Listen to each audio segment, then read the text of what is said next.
नमस्कार, आप सभी का स्वागत है नारद मुनि लाइव में। मैं हूँ आपके साथ अस्मिता। आज हमारे साथ मौजूद है एक्टर अहमद खान जी। तो इनके बारे में मैं थोड़ा सा आपको बता दूं। अहमद जी 80s के दशक के बहुत अच्छे एक्टर हैं जिन्होंने सरफरोश, जुनून जैसी मूवीज में काम किया है और अभी फिलहाल में कई सारी वेब सीरीज में भी कार्यरत है। तो बहुत बहुत स्वागत है सर आपका। शुक्रिया, थैंक यू।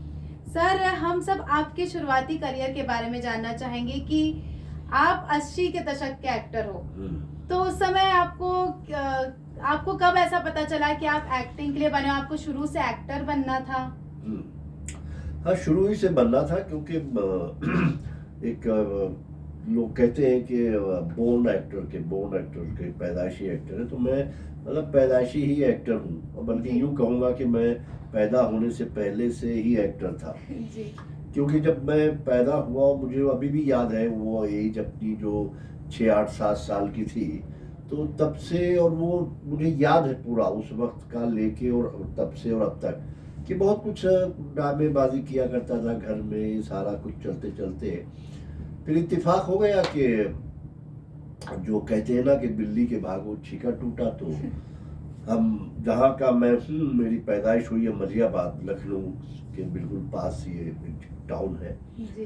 तो वहाँ शूटिंग के लिए आए ये शशि कपूर साहब और शाह बेनेगल साहब। जुनून फिल्म एक बनी थी, तो वहाँ शूटिंग हुई। तो जो एक पठानों का ग्रुप था, अंग्रेज़ों के खिलाफ लड़ रहे थे, उसमें कुछ लोग चाहिए होते, जैसे लोग जाते शूटिंग के लिए, लोकल वहाँ पे पकड़ लेते। तो देखा यहाँ तो सभी अट्टे कट्टे पठान है, पूरा कस्बा। तो मुझसे बात करी एक दो लोगों से और कि भाई इसमें कुछ ऐसा ऐसा करना है। तो हाँ ठीक है, तैयार हो गए सर। वो फिर करा, करने के बाद वहाँ शूटिंग ख़त्म हुई उनकी, वो चले गए। उन लोगों से सबसे बात की कि भाई मैं बॉम्बे आना चाहता हूँ, मुझे शौक़ है, करना है। तो बोले ठीक है, आ जाओ भाई, तुम्हारा रहने सहने का इंतज़ाम होगा तो हम जो भी हेल्प होगा कर देंगे। वो वापस गए बॉम्बे, उनके पीछे मैं भी पहुँच गया, और फिर वहाँ जाके शुरू हो गया। तो सर, आपकी फैमिली का क्या रोल था? मतलब उस समय एक्टिंग का बोलना, क्या उन लोगों ने एक्सेप्ट कर लिया था कि आपका एज एन एक्टर आगे करियर बनाना है, आपको प्रोफेशन चुनना है? तो उस समय घर वालों का क्या रिएक्शन था जब आपने उन्हें बताया होगा कि नहीं, मुझे एक्टिंग करना है? हाँ, घर वालों का रिएक्शन तो नॉर्मल था कि भी उनको ये लगा कि चलो ठीक है, कुछ नहीं है तो ये करना चाह रहे हैं, अगर इसी में कुछ बन जाएंगे कर लेंगे तो ठीक है, करो, कोई बात नहीं है। तो ये था कि किसी को कोई मतलब एतराज़ या कोई ऐसी बात कुछ नहीं थी। जबकि अब तक और जहाँ से मुझे याद है मेरी जनरेशन पूरी है, तो 10, 12, 15 पीढ़ी में कोई भी एक्टिंग में नहीं रहा, फिल्म लाइन में उधर नहीं गया, या मतलब इस क्षेत्र में कहीं भी किसी उसमें नहीं रहा, ना एक्टिंग में, ना गाने में, ना म्यूजिक में या अदरवाइज। अच्छा। बट मैं एक ऐसा बस निकला कि शौक पैदा हो गया तो चला आया। अच्छा, चलिए, तो ठीक है। मतलब आपके परिवार वालों का सपोर्ट था आपको कि हाँ। आप इस फील्ड में आगे जाए। और जब स्ट्रगल्स की बात आती है, मतलब जाहिर सी बात है कि कई सारे स्ट्रगल्स भी आपके सामने आए होंगे, कई सारी दुविधाएं भी सामने आई होंगी। हाँ। तो ऐसे अगर आपके कुछ किस्से अगर आप हमसे शेयर करना चाहे कि जिसमें आपको अगर ऐसा लगा हो कि नहीं, अब तो बस छोड़ दो, अब तो और ही कुछ करो, वापस चलो। हाँ, नहीं, जाहिर सी बात है कि भाई आप कोई भी काम करो, किसी भी काम में, दुनिया में कोई काम ऐसा नहीं है कि जिसमें स्ट्रगल नहीं है। जी। स्ट्रगल करना पड़ता है, कोशिश, मेहनत वो सब करनी पड़ती है। और अगर आप वो कर सकते हैं, उससे लड़ सकते हैं, लड़ के आप आगे बढ़ सकते हैं, तो ही फिर आप जीतते हैं, फिर आप उस मकाम पे पहुंचते हैं। और अगर आप उससे नहीं लड़ पाते हैं, हिम्मत हार जाते हैं, आपको लगता है कि नहीं भाई चलो, वो घर पे आराम से पड़े थे, 2 वक्त आराम से खा रहे थे, रोटी मिल रही थी, वही अच्छा है, तो फिर आप आगे नहीं बढ़ पाते। पर ये कि वो फिर जो लड़ाई है, जो स्ट्रगल हम कहते हैं, जद्दोजहद, संघर्ष, तो वो तो है और ज़रूरी है, क्योंकि वो करने के बाद ही आपको पता लगता है कि हाँ, ज़िंदगी में जो भी कुछ करना है वो उसके लिए क्या क्या करना है, कैसे करना है, और उसके लिए हमें अपने को कैसे तैयार करना है। तो उसमें बहुत सी चीज़ें आती हैं। अब अगर आप अपने ही जगह क्षेत्र में रह कर करें तो उतनी ज़्यादा मुश्किलें नहीं आती। बनिस्बत इसके कि अगर आप कहीं बाहर जाएं किसी दूसरे शहर में या दूसरे देश में, तो वहाँ आपको फिर हर चीज़ देखनी पड़ती है कि जी। आपका रहना खाना पीना, आना जाना, ट्रैवलिंग वगैरह वगैरह सारी चीज़ें। तो जब तक आपकी कोई अर्निंग नहीं होती है तो वो सब सर्वाइवल के लिए आपको कुछ ना कुछ करना पड़ता है। तो जी। वो स्ट्रगल था, हुआ और काफ़ी हुआ और बड़ा अच्छा रहा। और बहुत से ऐसी भी बातें हैं जो दुखदाई भी है और बड़े मज़े की भी है और जिसको एंजॉय भी किया, और इस तरह गुजरते हैं। मतलब कुल मिला के आपने दोनों एक्सपीरियंसेस लिए, अगर आपके सामने स्ट्रगल आए तो खुशी के पल भी उतने ही आए होंगे। हाँ बिल्कुल। वही सर, एक सवाल मुझे पूछना था, आपने सरफरोश और कई सारी मूवीज में आमिर खान के साथ काम किया है, और आमिर खान को अभी के टाइम पे सबसे अच्छा वेल मैनर्ड वेल पर्सनालिटी वाला एक्टर माना जाता है, तो क्या असल जिंदगी में भी ऐसा है? आमिर जी के साथ काम करके आपको कैसा लगा सर? उनके बारे में अगर आप हमें बताना चाहें। हाँ, काम करके तो खैर अच्छा ही लगा, जाहिर सी बात है सभी के साथ काम करके अच्छा लगा, क्योंकि भाई जाहिर सी बात है कि हर एक जो है वो प्रोफेशनल है, जी। प्रोफेशनल काम करता है। जैसे अभी यहाँ आप बैठी हो, आप अपना काम कर रही हो, मैं आया हूँ, मैं अपना काम कर रहा हूँ। तो जाहिर सी बात है कि हम एक दूसरे से बड़े अच्छे से मिलते हैं, बात करते हैं, जो भी कुछ होता है उसके ऊपर बात करते हैं, या जो काम कर रहे हैं उस पर बात करते हैं। तो वो एक बिहेवियर सबका अच्छा रहता है साथ, जाहिर सी बात है।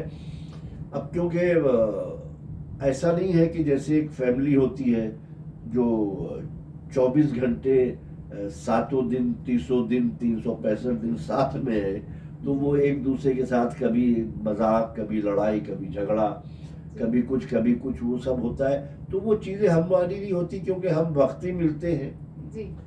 कुछ टाइम के लिए, जब तक हमें काम करना है। हम आए, सब मिले बड़े अच्छे से, हेलो हाय, गले मिले, बातचीत हुई, कैसे हैं क्या है, साथ में काम किया, काम करके काम खत्म हुआ, और वैसे ही हंसते गाते हुए वहाँ से अपना बाय बाय करते चले गए। तो सभी का एक जाहिर सी बात है कि एक मेल जोल जो है वो रवैया अच्छा ही रहता है आमतौर से। तो सर, आप 80s के दशक में आपने फिल्मों में काम किया है, बॉलीवुड देखा है 80s के दशक में, और आज 2022 के समय में तो कई सारे परिवर्तन आए होंगे फिल्मों में, बॉलीवुड में। तो आपका उस बारे में क्या कहना है कि उस समय की फिल्में कैसी हुआ करती थी, आज क्या चेंजेस है? क्या उस समय ज़्यादा अच्छा था या आज ज़्यादा अच्छा है? क्योंकि नेपोटिज्म की हम बात करते हैं, तो क्या उस समय भी नेपोटिज्म था बॉलीवुड में? अरे यार, चलो आधा फिर ठीक है, तो ये सवाल मैं फिर से करती हूँ, है ना? तो सर, आपने 80s के दशक में काम किया है बॉलीवुड में, और आज 2022 है, इन्हीं सब के बीच कई सारे हम जैसे देखते हैं, कई सारे मुद्दे उठते हैं कि बॉलीवुड में नेपोटिज्म आ गया है और कई सारे बदलाव आ गए हैं। तो क्या उस समय भी ऐसा था? और उस समय के बॉलीवुड और आज के बॉलीवुड को लेकर आप क्या कहना चाहेंगे? भाई चीजें तो रहती, बेसिक चीजें तो वही रहती है जी। अदरवाइज चीजें अब जैसे आपका एक घर है, एक कमरा है, जी। तो ये बेसिक स्ट्रक्चर तो वही रहता है। जी। ओनली थिंग कि आप 1-2 साल में उसके कर्टन चेंज कर देते हैं, या पिलो कवर चेंज कर देते हैं, बेडशीट चेंज कर देते हैं, तो बस यही चीज़ें चेंज होती। तो ऐसे ये चेंज हर चीज़ में हर जगह होता है। और पहले का जाहिर सी बात है, अब ये है कि जो चेंजेस हुए हैं कि वो वक्त जो था, उस वक्त में जो काम होता था, चीज़ें बनती थी, तो लोग काम पर ज़्यादा ध्यान देते थे, काम के बारे में ज़्यादा सोचते थे। फॉर एग्जाम्पल जैसे कि एक फिल्म बन रही है, उसके लिए गाना बनाना है, सोचना है, तो अब जो कहानी है उस कहानी का एक सिचुएशन है, वो डायरेक्टर ने डिस्कस की लिरिक्स राइटर से। तो लिरिक्स राइटर ने उस सिचुएशन के लिए गाने का सोचा, फिर वो जो लिरिक्स है, गाना जो लिखा गया है, उसको म्यूजिक डायरेक्टर के साथ डिस्कस किया, म्यूजिक डायरेक्टर ने उस पर सोचा, फिर उसके लिए जो सिंगर है और जो एक्टर है, उसके लिए कौन सिंगर सूटेबल वॉइस होगी, और जो पर्टिकुलर गाना है जी उस गाने की वर्डिंग की उसके हिसाब से, उसकी फीलिंग के मूड के हिसाब से कौन सिंगर सूटेबल होगा वो फिर डिसाइड होता है। जी फिर ये सब इकट्ठा उस पर बैठ के उस पर काम करते हैं, उसको तैयार करते हैं। फिर उसकी एक एक चीज़ को, उसका हर सुर, और उस सुर पे जो सिंगर गाएगा तो एक एक शब्द को कैसे उसको उसकी अदायगी होगी। तो इस तरह से वो सब चीज़ को सोच के उस पर काम करके उसको बनाते थे। जी उनका फोकस ये होता था, producer, director, writer, lyrics writer, music director and singer, तो उनका ये मोटिव होता था कि हमें इस चीज़ को अच्छे से अच्छा बनाना है। जी तो ये था कि जब ये चीज़ अच्छी बनेगी तो जाहिर सी बात है कि उसको लोग पसंद करेंगे और वो चलेगी, और जब चलेगी तो जाहिर सी बात है कि उससे इनकम भी होगी। जी सही बात। तो इस तरह लोग वर्क करते थे। वो सोच के वर्क नहीं करते थे कि भाई कि अच्छा हम ये कर रहे हैं तो इसमें कितनी लागत है, लगेगी, कितना वापस आएगा। अब आज के वक्त में ये होता है कि लागत कितनी होगी, कितना खर्च होगा, तो हमें वापस कितना आ रहा है। हाँ, एक अपना प्रॉफिट वो तो देखते हैं। पहले वो चीज़ तय होती है, जी उस पर वर्क करते हैं, उस पर वर्क करके तो अब वो प्योर उसको पूरा कॉमर्शियल बना दिया गया। सोच लिया है। बजाय इसके कि पहले एक होता था कि भाई एक आर्टिस्टिक चीज़ है, आर्ट है, और उस हिसाब से चाहे वो सिंगर है, राइटर है, म्यूजिक डायरेक्टर है, तो वो एक आर्ट है, एक आर्ट को एक चीज़ हमें एक सिनेमा बनाना है, चित्र बनाना है, और उसको कैसे एक अच्छे से अच्छा बना के लोगों के सामने पेश करना है, जिससे कि वो, और उस वक्त था भी कि हर पिक्चर जो आती थी बेहद अच्छी होती थी और लोग पसंद करते थे, उनके गाने पसंद करते थे, म्यूजिक पसंद करते थे, जो कि आज भी मैं सुनता हूँ। मतलब 40s के जी गाने, 30s के गाने, 50s के गाने आज भी वो हम सुन रहे हैं, चल रहे हैं। जी तो इसी वजह से जी बिल्कुल सही कहा आपने। ये चीज़ हमें भी देखने को मिलती कि जो पुराने गाने हैं, पुरानी जो मूवीज है, उनमें एक मोटिव होता था उनका कि उनको एक चीज़ दिखाना होती थी कि जैसे परिवारवाद, और जो लिरिक्स है उसमें भी कहीं ना कहीं बहुत कनेक्टेड फील करते हैं हम लोग भी। आज की जनरेशन होके भी हम लोग भी 70s 80s के गाने सुनते हैं। आपका ऐसा कौन सा आपकी ज़िंदगी में, इसी आपके करियर फील्ड में ऐसा कौन सा वो मोमेंट था जब आपको बहुत अचानक से कामयाबी मिली? एक पॉइंट आता है जब तक इंसान एक स्ट्रगल पीरियड में होता है, फिर उसकी पहचान बनने लगती है कि अच्छा ये, तो आपका ऐसा कौन सा वो मोमेंट था जब आपकी पहचान बनी इस फील्ड में? एक्चुअली क्या है कि मैंने जब ये सोचा कि जैसे एक्टिंग करना और एक्टिंग में और इस फील्ड में जाना, ये सारी चीज़ें तो पता नहीं क्यों मेरे माइंड में ऐसा कुछ नहीं था कि मुझे इस फील्ड में जाना है, फिल्मों में जाना है, फिल्मों में काम करना है और मुझे हीरो बनना है। जी तो ये चीज़, ये फंडा मेरे माइंड में थे ही नहीं। जी मेरे माइंड में सिर्फ ये था कि मुझे काम करना है, और ये काम मुझे जितना अच्छा हो सकता है वो मैं कर सकूं, उसके लिए मैं अपने आप को कितना अच्छा तैयार कर सकूं। तो सिर्फ ये मेरे माइंड में था, जी और वही लेके मैंने शुरुआत करी और चलता गया। और धीमे धीमे फिर जब बॉम्बे गया, बॉम्बे जाके वहाँ, क्योंकि मैं इंडस्ट्री में पहली बार गया था, इंटर हुआ था, तो मुझे कुछ वहाँ ABCD नहीं मालूम थी कि कैसे क्या होता है। और इनफैक्ट कि जो शूटिंग वूटिंग का वह इंडस्ट्री का जिस तरह से माहौल, काम करने का तरीका वगैरह वगैरह, वो सब मुझे कोई आइडिया नहीं था। तो हर चीज़ मैं देख लिख के ऑब्जर्व कर लेता था, और किसी भी चीज़ को देख के मैं बिल्कुल रिएक्ट नहीं करता था कि अरे ओ अच्छा ये है, ओ अरे अच्छा ये होता है, अरे ये इन्होंने ऐसा किया। कुछ नहीं, जो हुआ देखा, कोई रिएक्शन नहीं, पर उसको एब्जॉर्ब किया कि क्या है, कैसे है, और मुझे भी आगे कैसे चलना है। तो ऐसे करते करते फिर वहाँ पे मैं रहा, मैंने थिएटर भी वहाँ जाके करा, वो करता रहा, और फिर अपने को तैयार करता रहा। तैयार करते करते उसके बाद फिर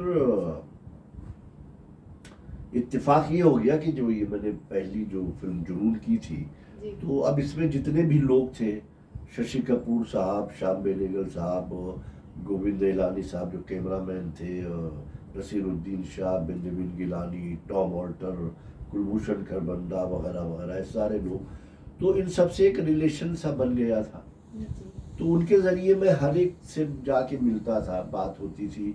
तो फिर धीमे धीमे ये हो गया कि इंडस्ट्री में जो भी टॉप क्लास जो लोग थे, जी एक्टर्स, प्रोड्यूसर्स, डायरेक्टर, उन सब से मेरा मिलना जुलना होने लगा। जी तो ऐसा नहीं था कि मैं वहाँ गया तो अब कि भाई कोई जानते ही नहीं हूँ, कोई मुझे नहीं जानता है। जी तो सबसे वो मिलना जुलना हुआ। तो ऐसे होते होते फिर कुछ शुरू में 2-3 फिल्में मैंने करी जो कुछ खास चली नहीं, कुछ नहीं हुआ। फिर उसके बाद मैंने एक कुर्बानी फिल्म थी वो करी, वो करने के बाद फिर क़यामत से क़यामत तक की, और फिर उसके बाद वैसे भी लोग जानने लगे और फिर वो काम मिलने लगा और फिर आगे काम बढ़ गया। और अच्छा, इत्तेफाक ये हुआ कि जब मैं थिएटर कर रहा था, मैंने शुरुआत में वो थिएटर करा, तो और ये सब लोगों के साथ मैं इंडस्ट्री में लोगों से मिलता जुलता था, तो ये एक चीज़ अपने आप बन गई थी कि वो सारे लोग ये जानने लगे थे और उनको ये मालूम पड़ने लगा था कि भाई ये अहमद खान है और ये एक अच्छे एक्टर हैं और ये थिएटर करते हैं। तो ये बात जब लोगों में उनमें को पता चली, तो उससे फिर लोगों ने अपने आप ये समझा जाना कि भैया अगर कभी कोई मौका आएगा तो इनको काम देंगे। तो इस तरह फिर वो काम मिलने लगा। सर, आपने इतनी फिल्में की, आप कौन सभी फिल्मों में फेवरेट कैरेक्टर कौन सा था? मतलब आपको ऐसा लगा कि हाँ, एक वो रहता है ना कि हाँ ये मेरा फेवरेट है, मैं इसको बहुत अच्छे से परफॉर्म कर सकता हूँ, तो आपका इन सभी फिल्मों में जो फेवरेट कैरेक्टर था वो कौन सा था सर? फेवरेट तो खैर अब क्या कहूँ, ऐसा कोई तो अब जो भी मैंने करे हैं कैरेक्टर और फिल्में, तो वो खैर